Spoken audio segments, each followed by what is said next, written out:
Since then, and we are pleased to present our findings today. We will start with a recitation from the Holy Quran.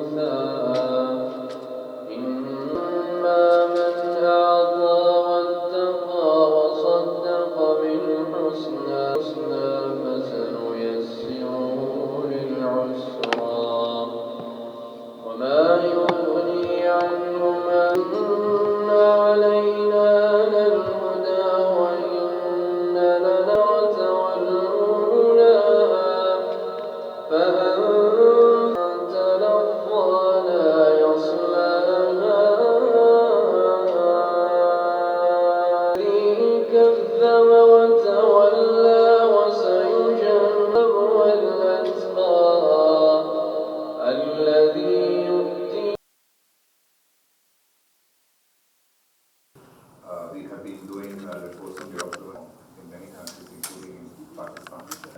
The minister is here. Before he took to politics, he himself was very broad messages. First is, I think, Pakistan patience for good corporate governance, but like all of it, a recent analysis done by us suggests that you will have to at least comply with over 1,500 regulated different entities. And if you take, for example, eliminated 24% of them or simplified 29%, reduce the ease of doing business. So I know that the finance minister himself is committed to support that. So that's my first message is, I think the private sector is looking to sort of a great extent should support some of the inefficiencies. They account for almost 1.5% of the GDP loans, guaranteed loans and subsidies, whereas Pakistan only spends 25% of GDP, which is far less than what you see would in similar upper middle income countries that have all reached in the 70 to 80%. And it clearly tells you that I think the number of listed companies have been pretty much static for nearly 2 to 3 decades. So there is considerable opportunity for Pakistan to move up because private sector is going to be the driver of economic growth in this country. If you're going to create the 10 million jobs that are needed in the next 5 years, at least the economy has to grow in the ballpark of 7 to 8%. So these are the three messages from the World Bank. The report has many aspects of it, and my colleagues will share them with you. So with this, once again, let me warmly welcome all of you. Thank you. He was the key partner of the World Bank in completing this report. Thank you. Minister, Mr. Margo, Country Director, World Bank, Ms. Joanna Reid, Head of DFID, distinguished guests, good morning.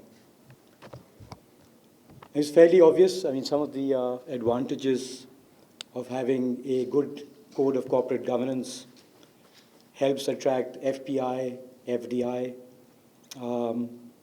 both local, foreign institutional investors, and clearly helps to monetize, allocate, and monitor investments. So the advantages of it are well known. SECP's own flirtation with the code began in 2002 when it was under the listing regulations. And then in 2017, given changes taking place in terms of best practices around the world, we thought a new code was due. So what we did was we formed a committee of market practitioners and regulators and came out with a fresh new code in 2017. Post these consultations, some important new requirements were added to the code, and some of them were the limit of directorships, which was at 7, went down to 5. Female directorship, 1 female director on the board was made compulsory. A detailed framework of selection and appointment of independent directors was also a woman as a commissioner at the SECP, and so on and so forth. So it clearly tells me that the women on board issue is just coming to light.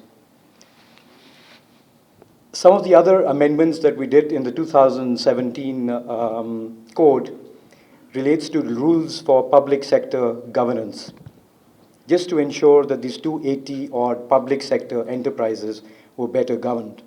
Some of these steps included a one-third minimum independent directors.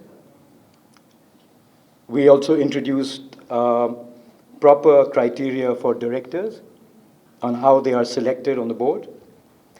Plus, there was a compliance in terms of rules, the statement of compliance, which today is 70% versus 54% in 2017.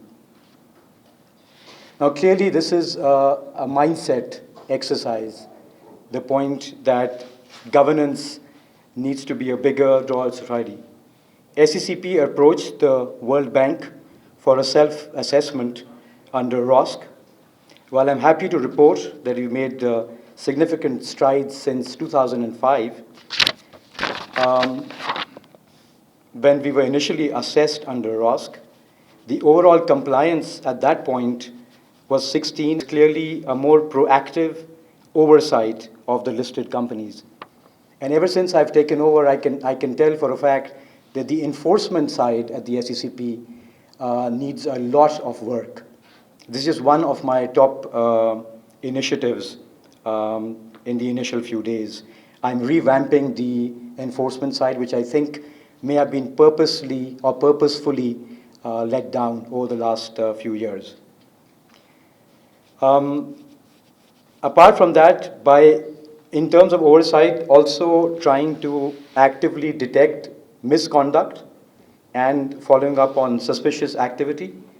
We hope to identify red flags a lot earlier than they can hurt the markets or small investors. I can pinpoint also in terms of public sector companies a few examples of where we've had issues in terms of compliance. IFRS 9, for example, was a problem with a particular sector. I want to just pinpoint is what my initial few plans are at the SECP, and I'll conclude with that. Firstly, ease of doing business. We've all heard all of that. That's really the core of what we're doing at the moment at the SECP. What we're doing is reducing paperwork. We think as a commission that we may have over-regulated a few sectors, and some of our regulators have been complaining. I'll give you an example, one being the brokerage community, which is still complaining about the account opening form, which happens to be tons and tons of paperwork. We're trying to reduce that to maybe 3 or 4 pages only, down from a 30-odd page document. Apart from that, we form companies on the CRO front. It takes 4 hours. If you have your paperwork complete, then we'll form your company or incorporate your company in 4 hours or within 4 hours. Apart from that, even in the Ilongo mentioned capital markets, when I've been in discussions with World Bank, I've been asking for assistance also on the same scores, which is new products. The market clearly needs tons of those. New listings, we are still not concluded on why Pakistan lacks new listings.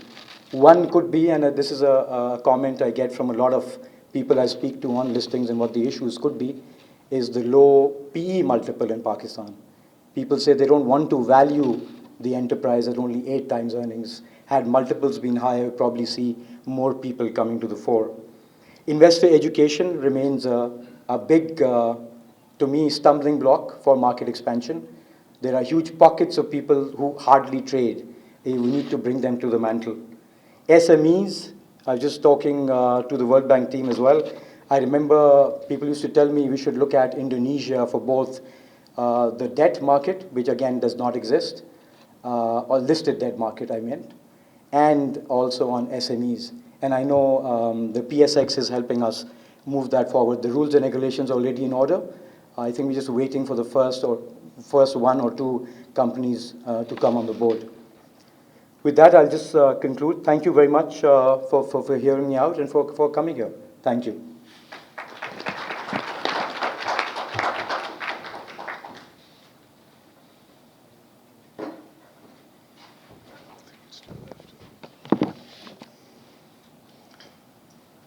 the clicker for the machine.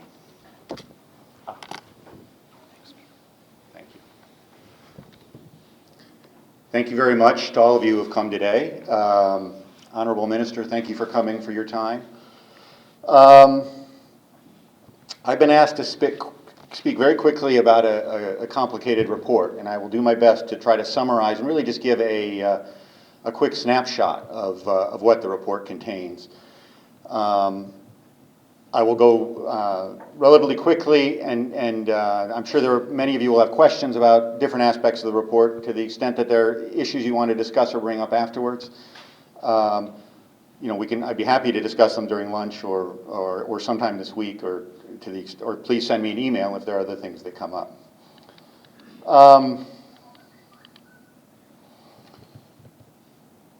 International financial standards against what's happening in the country. So we look at things like banking regulation, we look at things like insolvency and creditor rights. There was recently a report done in Pakistan on accounting and auditing reform. And we have the responsibility for looking at corporate governance. So we've done this now in 58 countries. Several countries have done it more than once, including Pakistan. The last time, as Ilango mentioned, was done in 2005. We do not do them that often, unfortunately. So there are some countries we've only done once, some countries we've done several times, but it's not a program where we do it every year because of the nature of the report. Many of you will be familiar with the Doing Business report, which in a sense takes the opposite approach, which looks at a relatively small snapshot on certain issues, but updates that report every year for all 188 countries. We go kind of the different extreme, look at the subject in great detail. We are not just looking at the laws, but we're also trying to get a sense of what's actually happening in practice, which of course is very important. We are benchmarking against the OECD Principles of Corporate Governance, which is the recognized international standard. These were just updated in 2015. And so there are some new aspects that were introduced into the report as a result of the new update. In Pakistan, we were invited by the SECP in 2017. There were a whole series of different groups and individuals who've helped with the report, including my colleagues several colleagues at the World Bank. There was a questionnaire, which we call a detailed country assessment, which was developed in cooperation with Deloitte Pakistan. We draw on many different surveys and... Hello? I will keep talking. We draw on many different surveys and sources of information that are prepared by other organizations, including SECP, but also Pakistan Institute for Corporate Governance. We did a very small survey of our own, looking at annual reports of some companies, just to get a sense for what the issues were out in the world. This report was quite unique because we also included a section at the end of the report. Many of you have the report in front of you. It's at the back of the report on the public sector companies. And I know that's a subject that's been very actively discussed and is a subject of high interest. It was a subject of high interest in 2017 when we were visiting and meeting with people. So I'll spend a little bit of extra time talking about that today. I think it's useful for someone who is an outsider visiting a country just to mention a few things about what strike you, what's interesting, before you even talk about the different standards and about the different regulations and everything else. What's interesting about a country and what's unique, because we all get caught up we all think we know our own country and we get used to the situation in our own country and we may not recognize what's unique relative to what's happening in the rest of the world. First, in Pakistan, I think it's very clear that SECP plays a strong role. Some of you who sit on the other side of the table from SECP may feel it plays too strong of a role, but it's very important that you have a strong regulatory body that can pay attention to these things. And really what's unique about SECP, I think in the world, is that it acts both as a securities regulator and a companies regulator, a companies registrar effectively. So in that sense, it's very concerned with corporate governance, much more concerned with corporate governance than the average securities regulator is, because it's able to think about and consider and intervene in issues of company law, which most securities regulators kind of shy away from. Very important. It means the system is much stronger as a result, and I actually think it's a very interesting, good practice that's very rarely discussed, and a very strong feature of the local system. The second thing that strikes is the large amount of reform that's been done, especially in 2017. I will talk a little bit in some of the details of the the Companies Act, but you should be very proud of it. It reflected a lot of work, and it reflects a very high standard of regulation, and it's one of the better company laws in the world, I think, now.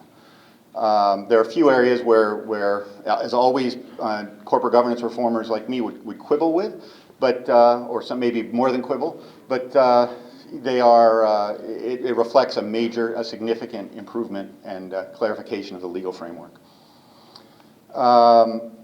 And the second piece of that, if we're just thinking about listed companies, the second piece of that is the listed company regulations, which, as mentioned, were introduced to essentially replace the corporate governance code at the end of 2017.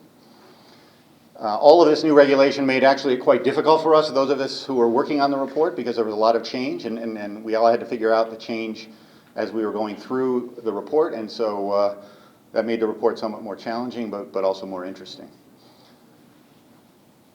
The third element, and I'll just go quickly on some of these other ones, is the mandatory nature of corporate governance regulation.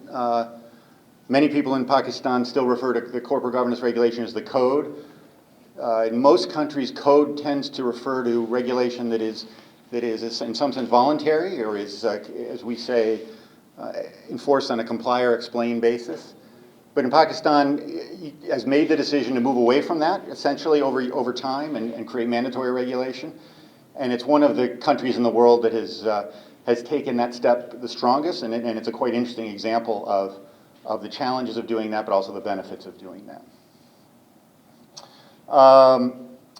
Number four, I think it's interesting for a market of Pakistan's size and complexity. There actually isn't that much information about what's going on among in companies. You know, who's doing well, who's doing what are companies experimenting with, what are the issues that they find difficult to implement. There's some of that out there, but you know, there's not very much of the elaborate studies that you see in some countries, and that's really a recommendation to some of the private sector bodies that more can be done in that area. And then last but not least, I think it's also notable, in many countries, foreign investors play a big role. Foreign investors and foreign companies play a big role in sort of pursuing the issues of corporate governance and pushing corporate governance to higher levels. And the role of foreign investors is relatively limited in Pakistan. So what I'm going to do now is very quickly step through some of the chapters of the OECD. There are 6 chapters of the OECD principles. I won't try to talk through everything because we don't have time. Government has taken many steps to improve corporate governance and seems very committed to this. And the awareness, the private sector has also taken a lot of initiatives and supported new institutions. Every country and probably every kind of reform, but I think it is an issue in Pakistan.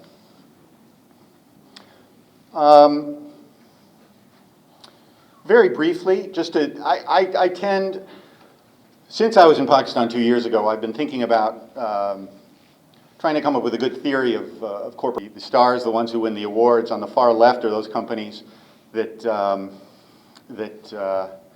try. You can kind of break it up into 3 categories. Some companies, here they might be on the default, as you would say in the corporate governance world. They're really not trying to strive. They're just trying to do the basic minimum to get by through the regulatory framework. And then there are companies on the far right that internationally, and that's a small group. So the group on the right is a small group, and the group on the companies in the middle in Pakistan is somewhat larger maybe than in other countries, but I'll talk about when we get there. One of the chapters of the OECD principles, Pakistan scored, in our estimation, very well here. all of you in the back probably can't see this. The black bar on the left represents Pakistan from this review. What this basically does, and I should give many caveats on these charts, these charts attempt to average, there are I think 72 OECD principles, so this averages about 30 of them which fall into the shareholder rights category, and compare it to similar averages that are done for some of the older corporate governance ROSCs in important emerging market countries. The second bar, the gray bar, is Pakistan's average scores from 2005, so it does show the increase that was mentioned in this score from 2005 of 65 to 86. And you can see that Pakistan scores well across compared to a number of countries, including countries Malaysia, Thailand, and India, all of which have strong frameworks, and the country shows well next to all of those. Another chapter we look at is the whole question of disclosure and transparency. I think there are many strengths here also. I mentioned that we did carry out a separate report on accounting and auditing issues 2 years ago. And so this is in a sense complementary to that, and we don't go into that issue too much in this report. But there are a couple of issues that came up in this area. Because all the regulations are new, especially the company law and the listed company regulations, usually when we write these kind of reports, we have many recommendations for how to improve company law and the regulation. We actually opted not to do that in this case because they're so new, and everyone would look at us and say, you're crazy if you think we just went through a company law reform, we're not going to go through another one 1 year later. But in any case, one area where we do make some recommendations for reform is on the question of disclosure. It's really more of an impression than it is anything specific, but the disclosure regulation is a little fragmented now, meaning it's in different pieces of different laws. It's in company law, it's in the listing rules, it's in the listed company regulations, and it's in several circulars. And I think it stands out now that because Pakistan's legal framework is so clean and so clear in many areas, that it stands out now as somewhat separate from that, and I think it could be improved. Most countries have a single regulation that lays out all the non-disclosure regulations that companies are supposed to do and put it in one place, and it's clear who's enforcing that and where it goes and how it should be structured. And that, I think, can improve the disclosure framework. The other big area on disclosure is the whole question of share ownership. It is an international good practice that so-called beneficial ownership should be disclosed, meaning the ultimate owners, the people who control the companies. That's not really required under the legislation, and I think more can be done in that area. And again, looking at the same chart for the same list of countries, big improvement from 2005, and also it stands up well relative to some of the other countries. And then the last chapter I'll mention before we start talking about public sector companies is boards of directors. I think we had in our survey we collected some basic statistics on board members. What stands out, again, to me, based on the old rules, the number of independent directors was really one, or one, it was relatively low. The new regulation, which requires 1/3, is much more in line with international regulation and will increase the number of independent directors and strengthen the boards. There are many good practices that are in the regulation. The real question is implementation of things like the training requirements for directors, getting women board members, finding good people on boards in general, and finding lots of independent directors, all of which are challenges everywhere and will be a challenge here. It's really an implementation challenge more than it is a legal challenge. The board comparison, international comparison, there's still a big improvement from 2005, but it shows a little lower maybe than some of the other countries, especially if you're looking at countries like Malaysia and Thailand, which I often use as kind of international benchmarks. And I think that that reflects the fact that the old rules were dramatically improved by the listed company regulations, but that that has not been shown up yet in the data and has not been fully implemented yet. Public sector companies. I won't do justice to this discussion today because I'm already running too long, but we did look at the governance of public sector companies, meaning to try to collect a quick impression for how the governance framework works for public sector companies. It's quite complicated, as all of you know. Many people, when we would meet with people in the private sector to talk about corporate governance, people would say, yes, we have issues in our corporate governance, but the real problem is in the public sector companies. I think, but it's really not clear. I don't know if they had a very clear idea in their own minds as to where those problems lay. So what we were trying to do is to be as specific as we could be about how we think the situation could be improved. Again, as was mentioned, the public sector companies' rules issued by the SECP are very important and have played a very important role. I will say it's a difficult role for the SECP to play because in a sense, when you're regulating public sector companies, you're regulating not just the companies, but you're also regulating their ministries as owners, and it's difficult for different parts of government to regulate each other. So it's a difficult role for the SECP to play, and they've done a good job pushing it forward, and it was our impression that the rules have actually been quite influential, and they have started to improve the overall governance practices of the companies. Basically, the challenges of the current system, it's what we would call a very decentralized system, and the challenges are a very diffuse accountability. It's never clear who's responsible for what or who's in charge. There is not enough, in these types of systems, there's not enough capacity within the different ministries to oversee all the companies, and that means everything kinds of get done on an informal way. I was just talking in another country the other day about the difference between sort of rules-based governance and relationship-based governance, and I'm sure in the case of Pakistan, there's a lot of it is done on the basis of relationships and not on the basis of rules. In general, you can see in the data there are very high costs and problems with productivity, and it is a drain on the national economy. Although how much of a drain, I think there's much more work that could be done to try to track performance. So very quickly going to policy recommendations, what we recommend in the report, and those are summarized, I think, in the executive summary of the report, but also in each section. The highest priority, we did agree with many of our stakeholders in that the public sector companies are the highest priority in the general area of governance reform. And it's inconsistent with everything that's been happening on the private sector side. I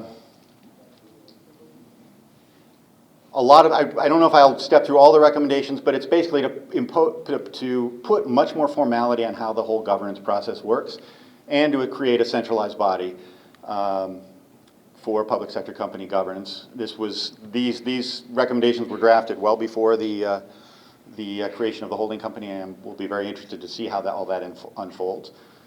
The issue with the holding company, as in all institutional forms, is it's only the starting point, it's only the beginning. That's really the beginning of the effort to reform the companies and creating all these policies and rules, and then giving the political job of getting everybody to follow all those rules is in a sense the hard part. So, but we congratulate the government for moving forward in this area.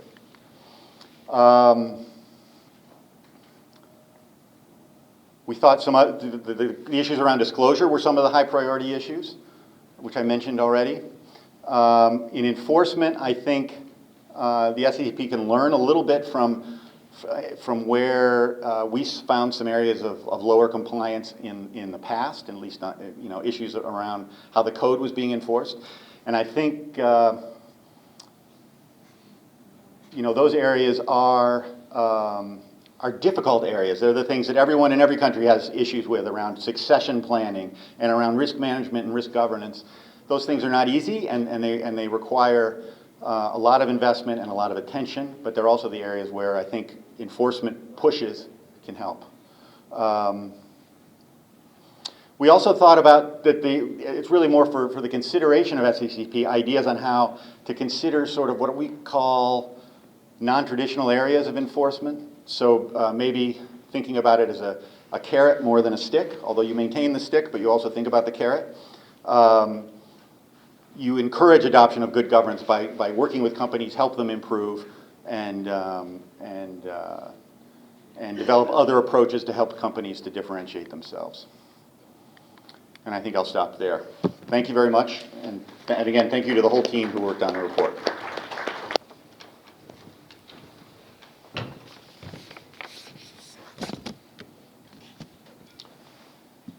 Bismillahirrahmanirrahim. Assalamu alaikum.